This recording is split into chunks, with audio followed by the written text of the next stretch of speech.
¿Qué tal? Muy buenas tardes, espero que se encuentren muy bien. Bienvenidos a un nuevo capítulo del Método, la segunda parte de la entrevista que le realizamos a Pablo Fiotto Berardi en el marco de análisis de las relaciones construidas entre Irán e Israel desde la formación del Estado de Israel allá por 1948 hasta el año 2000. Esta es la segunda parte que va desde el año 2000 hasta la actualidad. Espero que disfruten este episodio tanto como lo hacemos nosotros. Que tengan una excelente jornada. Saludos.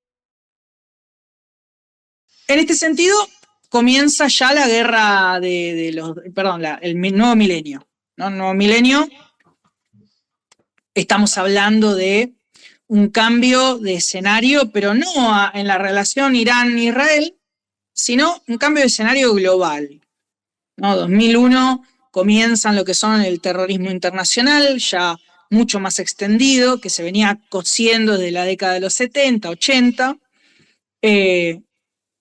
En este sentido, bueno, comienza lo que son los atentados a las Torres Gemelas, comienza vamos a decir, nuevo paradigma, quizás el nuevo paradigma o un golpe duro a lo que era la hegemonía estadounidense en lo que es el orden unipolar, ¿no? en el mundo.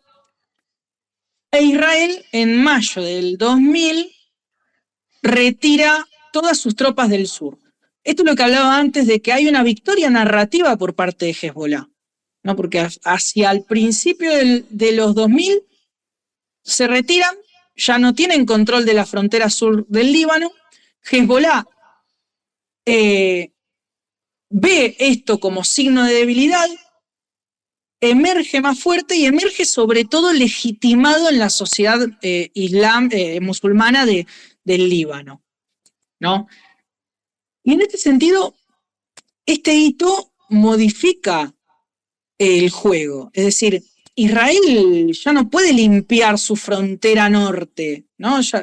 Antes estaba el paraguas, estaba una buffer zone, es decir, había un paraguas de una ocupación totalmente ilegítima en lo que es el derecho internacional. Y bueno, en este sentido cambia, hay una guerra quizás donde comienzan a ver el uso de drones, sobre todo para lo que era la vigilancia y monitoreo a tiempo real de la zona, ¿no? Acá comienza quizás lo más tecnológico, lo más quizás de ciberataques, guerra tecnológica, espionaje, que quizás vuelve más irreal este conflicto, ¿no? Porque ya parece una ciencia ficción, sobre todo en los últimos años. Bueno, en este sentido, durante la década de los 2000, sí, entre 2000 y 2010, 2015, van a aparecer, por ejemplo, un virus informático muy importante en realidad en la relación, en esta guerra actual, que va a ser el virus de Stuxnet, ¿no? Que esto es muy importante, ¿por qué? Porque va a retrasar lo que es la creación del armamento nuclear de Irán, y este virus era sobre todo muy importante para sabotear las centrifugadoras de uranio en lo que es Natanz. Es muy importante esto, ¿por qué? Porque ya está mostrando una sofisticación en los ataques que va más allá de una guerra proxy con armas de la Guerra Fría, sino va más al sabotaje, ¿no? Claro. Y en este sentido, ¿qué hacían con este virus Stuxnet? Mucho más, perdona que te interrumpa, mucho más película de Tom Cruise, Misión Imposible 2, 3, 4, 5, hasta las 25, más o menos, una cosa así, ya empieza a tener otro perfil. Eso, ¿sabés quién lo trabaja? Hay un autor y con esto corto, así vos seguís contando porque está buenísimo. Él escribe un libro que se llama La guerra en las sombras, que es un periodista norteamericano que habla mucho de todo este proceso que es mucho más quirúrgico, que no tiene nada que ver ya con esta guerra convencional de ejércitos contra ejércitos. Sí, era para eso, por favor, continúa. No, claro, es que es interesantísimo, ¿no? Porque ya cambia totalmente el panorama, ya estamos hablando más parece la gente 007 en este sentido, porque, Claro. o sea, estamos hablando de ya mucho espionaje, mucha infiltración, quizás. Entonces, claro, Stuxnet es un gusano informático, es decir, afecta a equipos de Windows, ¿no? Y claro, en este sentido, Irán no solo se va a ver trágicamente saboteado, digamos, por este virus, sino que también, bueno, lo que va a hacer es alterar las centrifugadoras de uranio, ¿no?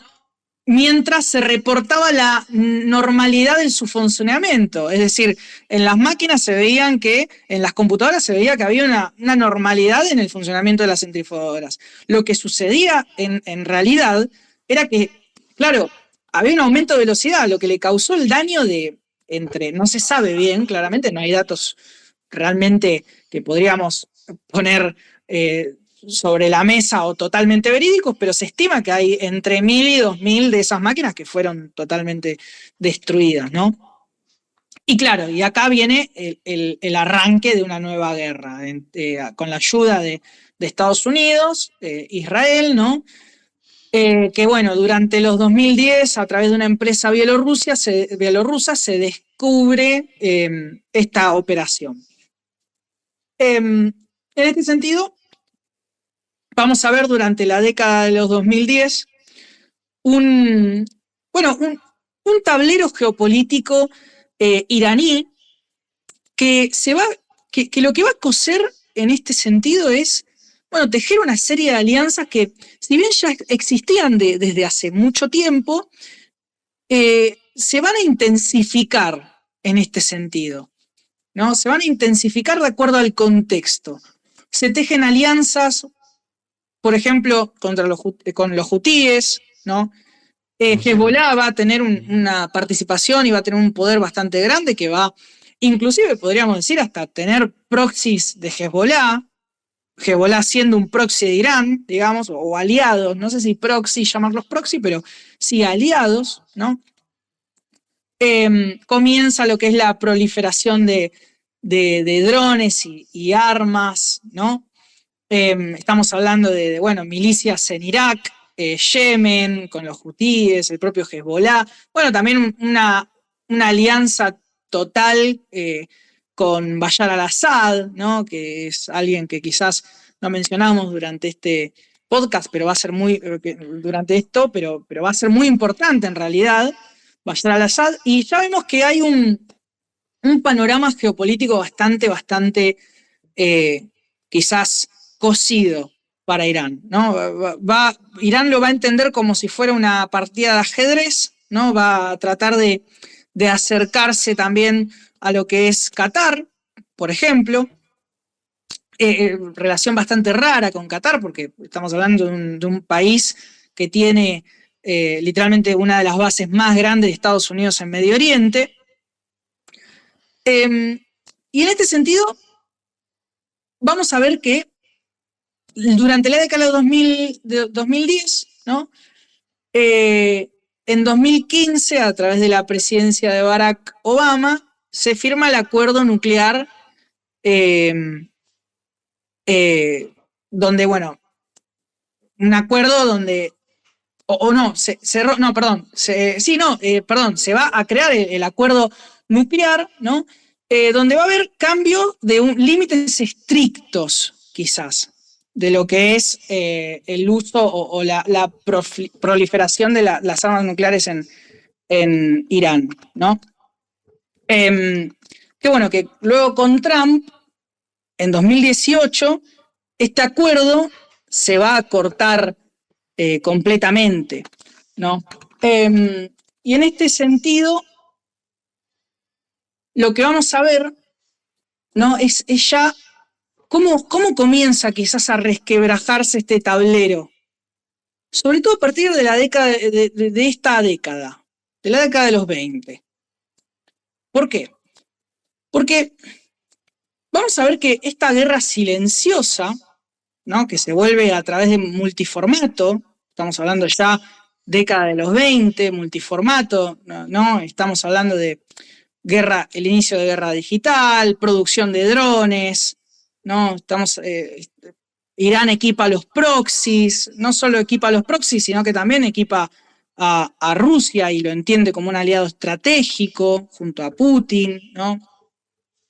Vamos a ver que, bueno, va a haber una serie de incumplimientos por parte de Irán y se va a reanudar el ciclo nuclear, ¿no?, donde Trump en 2018 va a terminar con este acuerdo, ¿no? Y comienza quizás este nuevo cambio de paradigma, que creo que es lo que estamos viviendo hoy en día, ¿no?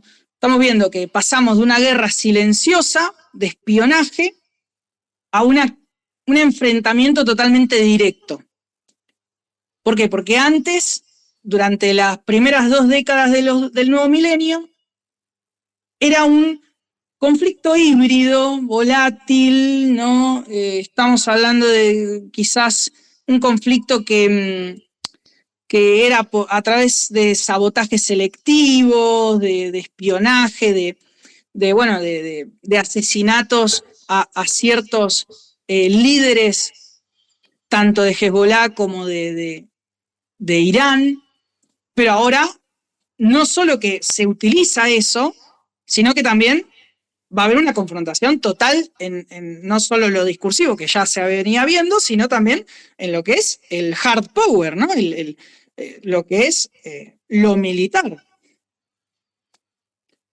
Sí, en un marco quizá donde empiezan de vuelta, no como en la Guerra Fría, porque no existe más ese proceso, no hay Unión Soviética, pero tenés a China que no a la manera norteamericana empieza a gravitar sobre todos sus vecinos, sobre varios puntos calientes del planeta en materia en recursos, mejor dicho, en relación a la adquisición de materias primas, principalmente en este caso hidrocarburos.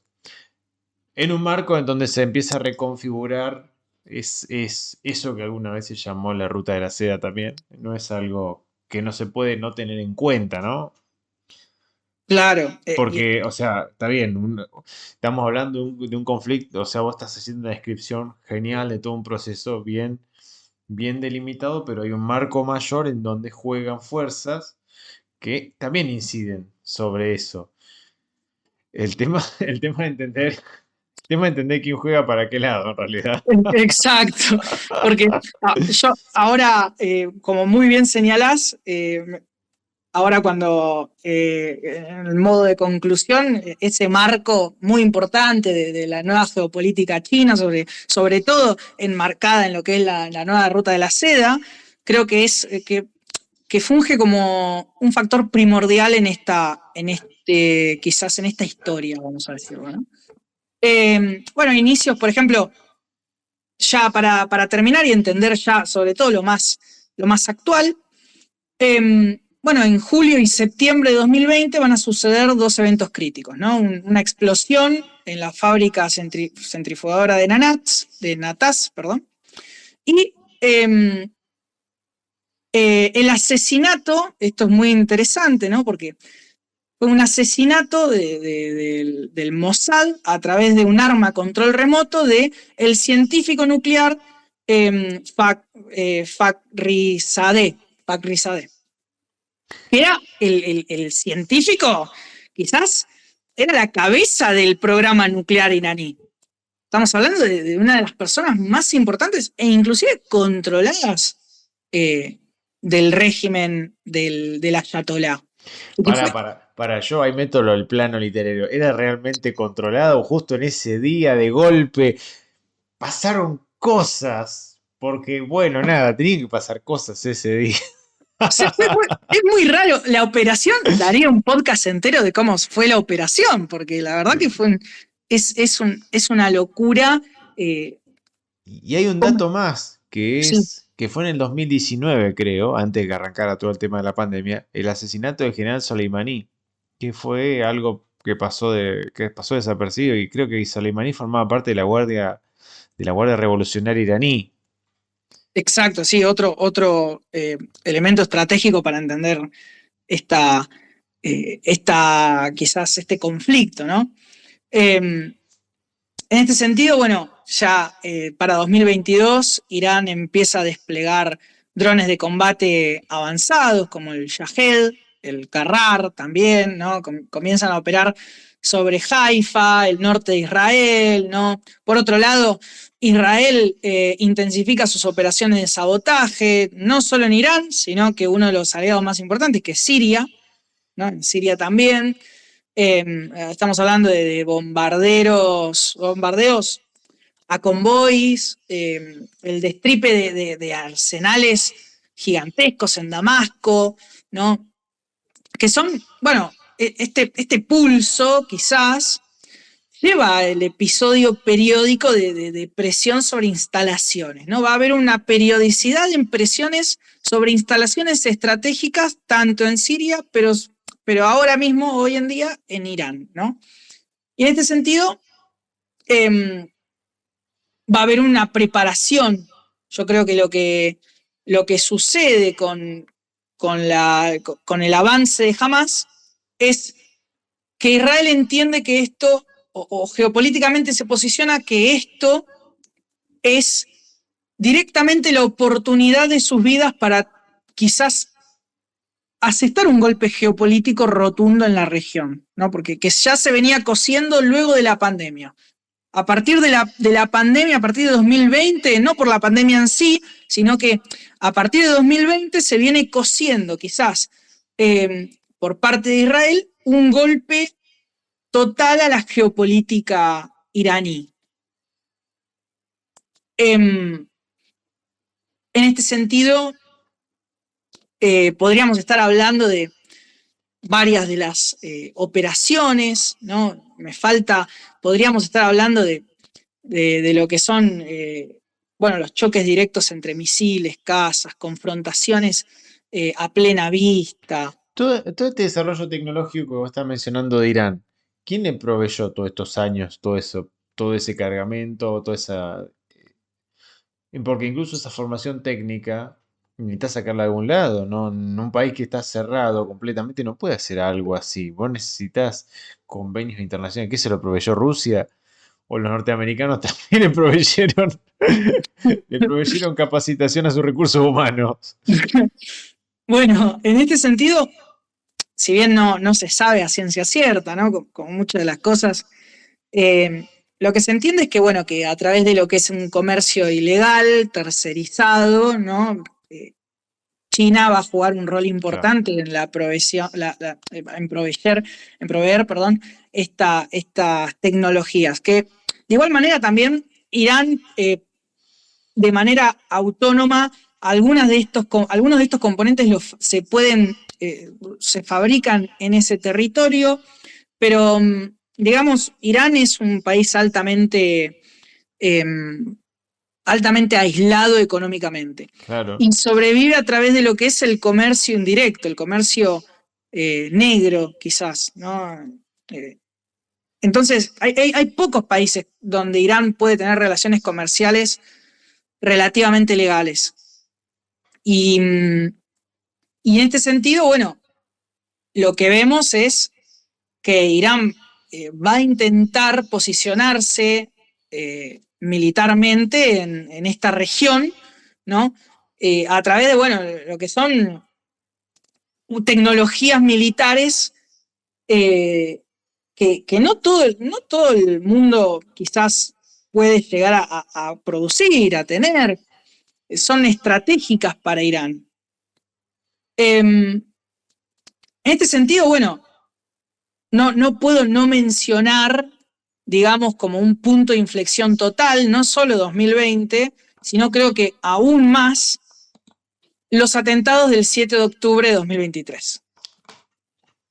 Eso es algo que no se puede dejar de mencionar porque al fin y al cabo los atentados del 7 de octubre, que vamos a decir que son el 11 de septiembre israelí, ¿no?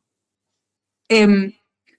Lo que vamos a ver es un cambio de paradigma total y un cambio de visión israelí total. Es decir, Israel tiene la excusa perfecta para destronar a todas las organizaciones proxy a Irán.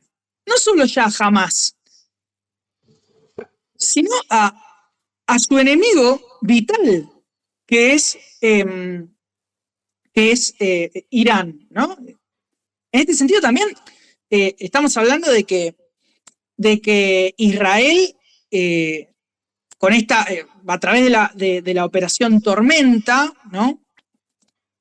Que es, bueno, cómo los militantes palestinos denominan este asalto, estos atentados del 7 de octubre, lo que vamos a ver es que lo que va a intentar es un, digamos, así lo veo yo, esto puede estar totalmente equivocado y se puede discutir, pero es quizás un manotazo de ahogado en unas relaciones donde Israel va a comenzar a tener una cierta relación con países árabes, con países musulmanes, ¿no? En este sentido, lo que se va a intentar, a mi modo de ver las cosas, es intentar coartar lo que es el pacto que va a haber con los acuerdos de Abraham, ¿no? Lo que va a intentar es Irán, sobre todo a través de Hamas, es romper los acuerdos de Abraham, ¿no? Estamos viendo que va a haber en lo que es el sentido de relaciones con los árabes, con los países árabes, va a haber un reconocimiento, por ejemplo, de Marruecos al Estado de Israel, que eso es un punto clave en esta historia, porque estamos hablando de un país musulmán que está reconociendo al Estado de Israel. Está bien, sí, la rosca geopolítica de atrás es que Estados Unidos le reconoce a Marruecos el Sahara Occidental, pero más allá de esa rosca geopolítica, estamos hablando de un cambio rotundo, estamos hablando de un cambio gigantesco en las relaciones, ¿no? Estamos viendo que Israel se va a abrir, o mejor dicho, los árabes se van a abrir a tener una cierta relación con Israel. Y en este sentido, Israel dice, o Netanyahu, ¿no? Netanyahu dice, este es mi momento. Este es el momento de si hay que acabar con Irán, que es bastante repudiado por muchos de los países árabes, yo acá tengo el apoyo. No solo porque no me cortaron totalmente los acuerdos de Abraham, después del atentado del 7 de octubre, y después de la invasión de Israel a Gaza, el destroce que hace de Israel a Gaza, sino que además, al fin y al cabo, la geopolítica realista es la que domina hoy en día, ¿no? Y lo que vemos es que, como siempre en toda la historia, el enemigo de mi enemigo es mi amigo. Y parece verse nuevamente esta cara de la geopolítica internacional en esta región. En este sentido, sí. No, que estoy pensando que vos lo que estás narrando de alguna manera es como pensando en Oriente Medio, esa parte de Oriente Medio, ¿no? Si uno piensa, el pensamiento oriental es algo quizá más complejo, más extenso, que involucraría a algunos países como Argelia, Libia, Marruecos, etcétera. Pero de alguna forma es como si todo lo que está alrededor de Israel, todos los estados que han estado alrededor de Israel, eh, lentamente tuvieran que transformándose en estados fallidos, ¿no? Irak, Siria, Sí, y de alguna manera ese proceso, ese debilitamiento regional permite a Israel fortalecer, permite negociar de otra manera y permite ocuparse directamente de Irán, evitando otro tipo de problemas, más problemas que el único que puede tener, que es Hamas en la franja de Gaza o Hezbollah en el sur, en el norte, al sur del Líbano. Claro, vos, para añadir un dato que también no podemos dejar de pensar, es la caída del régimen de Bashar al-Assad. Exactamente, por eso justamente pensaba eso, digo, viste que Bayad creo que en el 2014 es derrocado. ¿2014 es derrocado Bayad? Ya no me acuerdo. No, Bashar al-Assad es derrocado recientemente por al-Golani.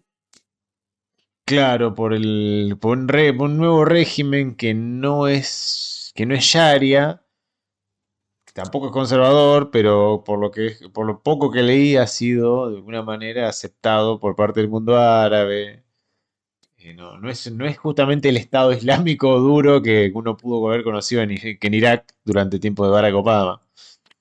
Claro, lo más a ver, es muy interesante el nuevo régimen, digamos, de al-Golani, ¿no? Sí. Porque se trata de, no solo que quiere al-Golani establecer unas relaciones, digamos, con el mundo occidental y con Israel, ¿no? Hay una serie de acuerdos para establecer esa relación, sino que además, recordemos que al-Golani fue uno de los líderes de Al-Qaeda en Siria. Es decir, al-Golani digamos, pasó de esa imagen de terrorista con... De terrorista a estadista sería el. Claro, perdón, Al-Qaeda no, al-Nusra. Al-Nusra y Al-Nusra. al-Shem. Sí, Al-Qaeda no. Pero digamos que fue un emir de un frente islámico totalmente organización que tenía aliados, por ejemplo, a Al-Qaeda, ¿no?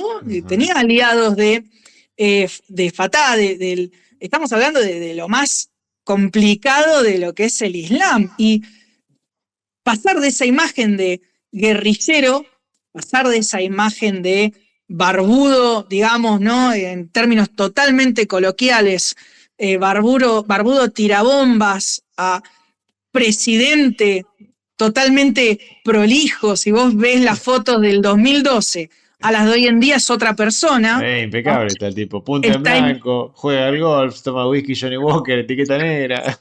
claro. Es decir, estamos hablando de un cambio total.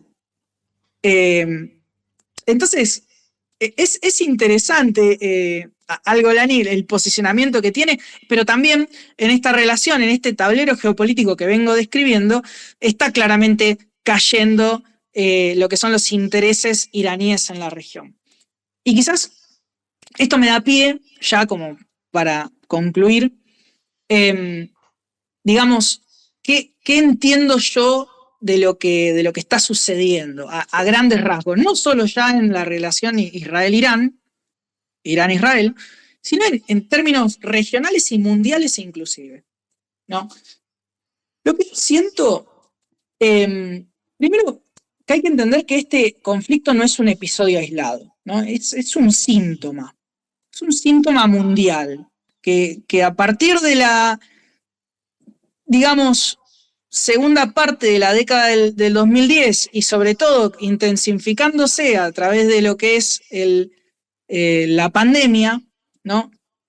Hay un claro contexto violento en el mundo, ¿no? Donde surgen varias guerras a nivel mundial y no solo surgen, sino que también se intensifican esas guerras y que esta es la evidencia más grande que tenemos de la transición de un orden global unipolar, hegemonizado por Estados Unidos, ¿no?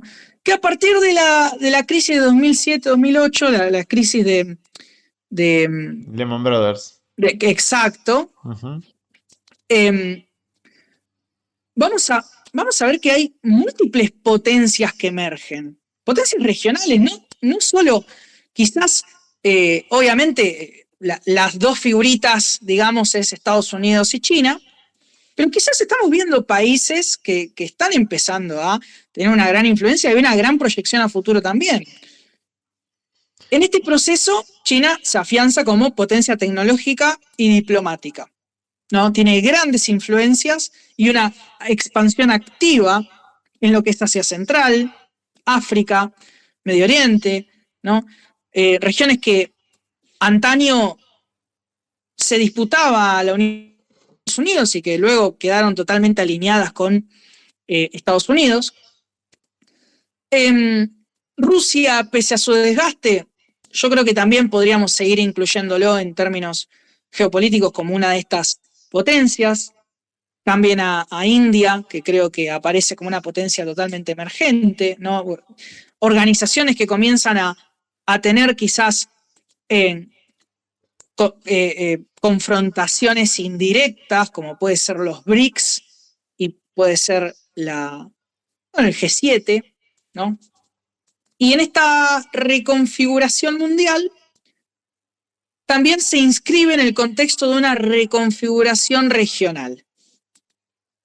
Esta reconfiguración regional, ya el mundo está empezando a dejar de tener un centro.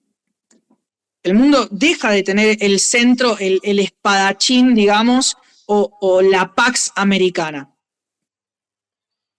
En esta gran reconfiguración mundial, Israel lo que busca no solo es desarticular el programa nuclear iraní, que eso es lo más importante para ellos, sino que busca reposicionarse geopolíticamente en la nueva etapa entrante, ¿no? Busca, sobre todo Netanyahu lo que busca es quedar lo mejor parado para esta nueva etapa mundial, este multipolarismo, ¿no? ¿Y cómo se hace? Bueno, se hace a través de 3 formas principales.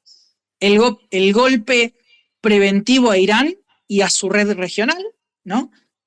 Donde Netanyahu cree que es el momento ideal para desactivar o debilitar las fichas regionales de Teherán, ¿no? Por ejemplo, tenemos la gran operación hacia Hezbollah, donde se les implanta pequeñas fracciones de C4 en todos sus aparatos de comunicación, que eso fue muy, muy importante, una de las operaciones militares más importantes en 2024, ¿no? Milicias chiitas en Siria e Irak que están perdiendo cohesión, los hutíes que enfrentan presiones, aunque quizás son de los proxies de Irán que menos se ven afectados y que alguna que otra victoria están teniendo. Dentro de Irán hay un gran y claro desgaste político y económico, ¿no? No solo ahora, sino que viene ya de hace años. Estamos viendo que el régimen está cayendo, está haciendo una metamorfosis, digamos, o no una metamorfosis, sino que está empezando a resquebrajarse, ¿no?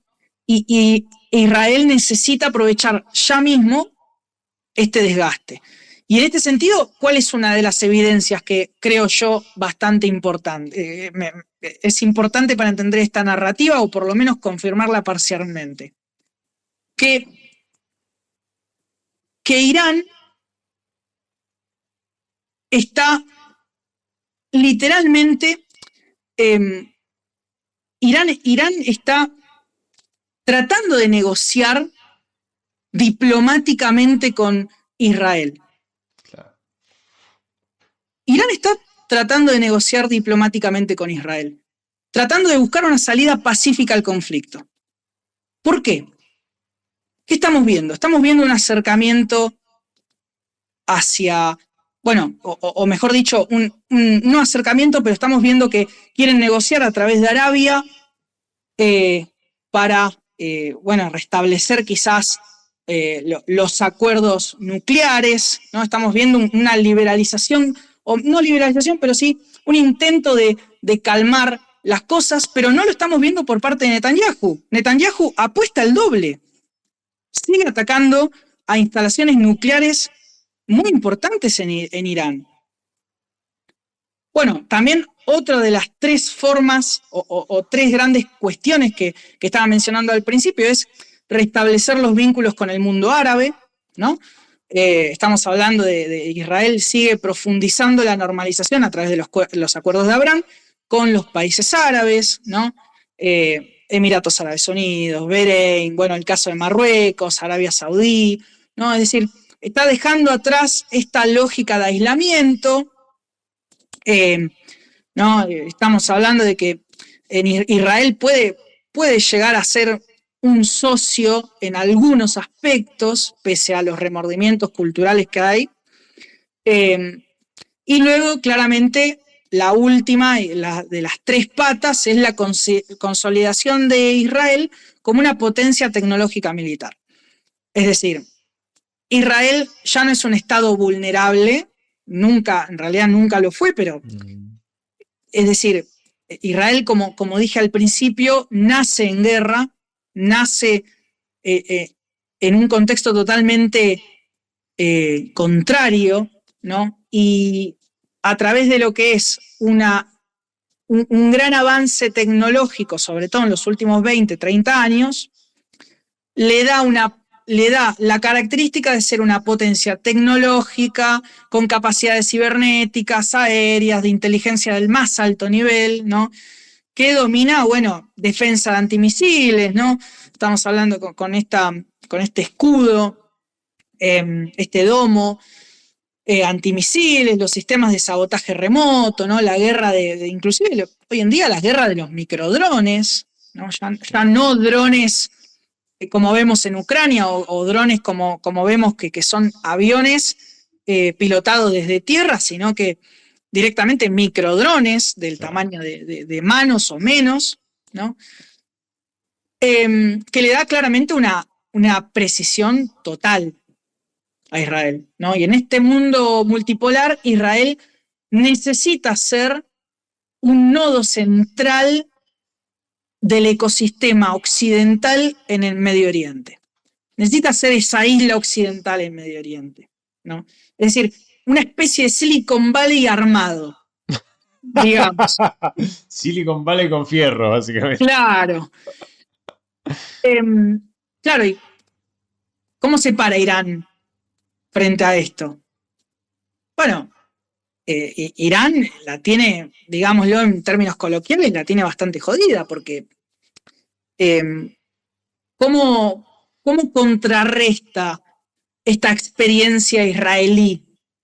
Porque ya estamos hablando de que Israel no quiere, o Netanyahu no quiere ceder, quiere terminar. La línea roja de Netanyahu eran lo que son las tecnologías nucleares, ¿no? Pero si el régimen no cede eso, Israel nunca va a ceder, porque cree que es el momento para hacerlo. Claro. Y entonces, en esta fase de transición, mi pronóstico es que va a haber una parte resiliente, que no va a frenar bajo ningún concepto, porque ve una Irán debilitada, porque ven una Irán que no puede mantener a todos sus proxies, sus proxies están cayendo, que hay infiltraciones relativamente fáciles dentro de sus fronteras. No va a haber una invasión de Israel a Irán, eso es imposible. En ningún momento Israel va a poder solo invadir Irán, pero sí lo que vamos a ver son infiltraciones, sobre todo de la Mossad y de los cuerpos de operaciones especiales de la FDI, haciendo ataques quirúrgicos. La única manera de que Israel pueda invadir Irán a gran escala es con el apoyo de Estados Unidos. Y creo que acá Trump va a jugar un elemento totalmente importante en lo que es la caída de Irán o no. Entonces, esta sería la última gran guerra antes de un nuevo orden, es lo que yo quizás me pregunto. ¿Esta es la última gran guerra o apenas es la primera batalla de una década que yo creo decisiva? Es una excelente pregunta. De hecho, cuando Gavrilo Príncipe asesina al heredero del Imperio Austrohúngaro, no pensó que nadie imaginaba que eso iba a desatar la Primera Guerra Mundial. Exactamente. Entonces, No es ojalá que, no pase, ojalá equivocarme, o que la pregunta no se conteste como algunos pueden llegar a contestarla, ¿no? Que no termine esto como aquel suceso en Bosnia, creo que fue, o en Serbia, eh, pero bueno, en Bosnia. Em, yo creo que estamos ante, para mí, una reconfiguración muy interesante, ¿no? A través de que ya el idealismo está terminando el idealismo como paradigma de las relaciones internacionales fuerte, ¿no? Esta cooperación, sino que ahora estamos viendo cómo los estados son cada vez más realistas, brindan más por sus intereses. claro, ya no hay un paraguas internacional fuerte que digite que se debe hacer, sino que cada uno está empezando a tomar sus propias decisiones. Sería de una manera u otra. Y exactamente, Mm, lo vemos, por ejemplo, en la toma de decisiones de las Naciones Unidas. claro. Hoy en día las Naciones Unidas no son parámetro para quizás apaciguar conflictos. Hoy en día los estados están comenzando quizás a dar un paso un poco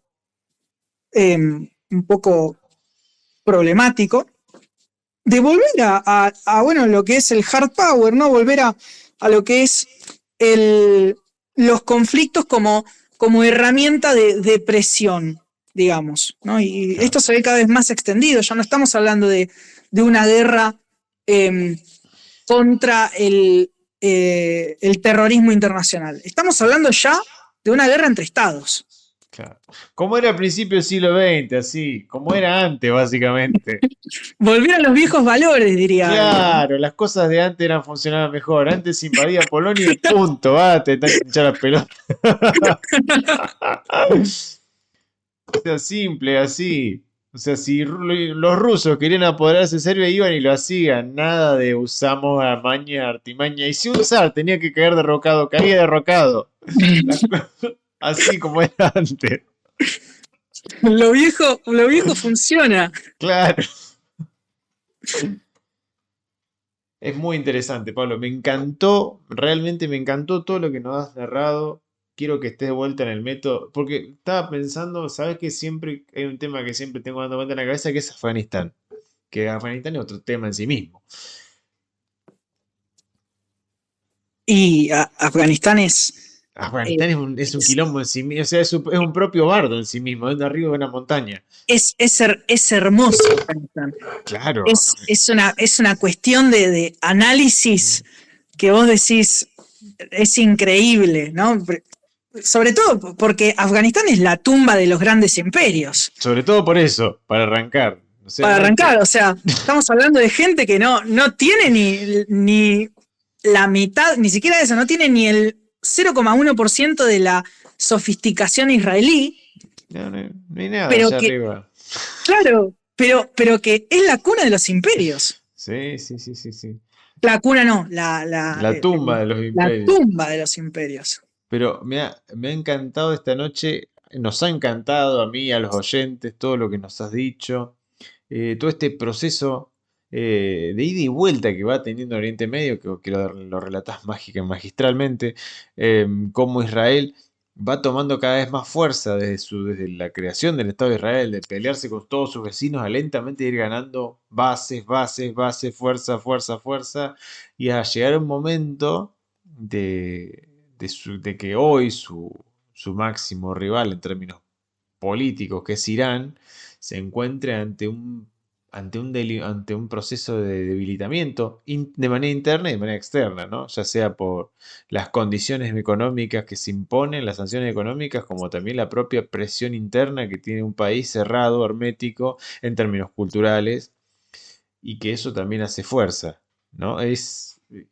súper interesante y nos vamos con muchas preguntas sobre el rumbo que va a tomar Oriente Medio, sobre lo que va a pasar a nivel mundial, que quizás se están viendo algunas puntas ahora en este momento tanto con lo que está pasando en Oriente Medio como lo que está pasando en Ucrania, que es algo que también en algún momento te voy a hacer que vengas para que hables de eso. No vas a zafar. Totalmente encantado. Yo vengo cuando quieras, organizamos otra charla. Creo que hay muchos temas geopolíticos de cepa geopolítica que se pueden calzar, se pueden ver. Sí. Y totalmente predispuesto. Sí, sí, hay muchos temas candentes ahí en... por ejemplo, hay algo que lo que está pasando en Sudán también. O sea, viste que te pones a enumerar temas y hay un montón de quilombo por todo el mundo. Y cada uno es hiper específico dentro de la complejidad regional que puede haber. Pero bueno, nada. Estamos muy agradecidos de que hayas pasado por el método. No sé si querías agregar algo más a modo de conclusión. No, por ahora la verdad que fue genial, fue magistral esta charla.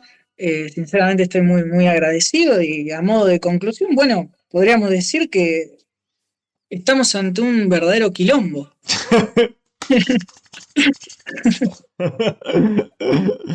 Claro, el problema acá es que si alguien aprieta un botón, todo se va a la mierda. O sea, todos nos vamos acá, no queda nadie. O sea, el desarrollo técnico que hay hoy no es el de la década del 50. Esto es más grave todavía.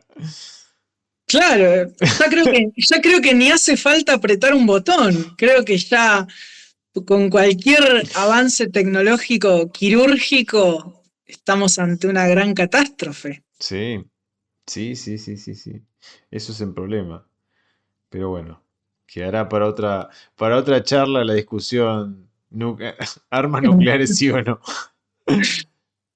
Pablo, querido, muchísimas gracias por haber pasado por el método. Ha sido un enorme placer haberte tenido acá, que nos hayas contado tantas cosas, tantos detalles que las personas corrientes no la tienen al tanto, lo tienen al tanto solamente aquel que se pone a investigar a fondo sobre esto. Te agradezco muchísimo.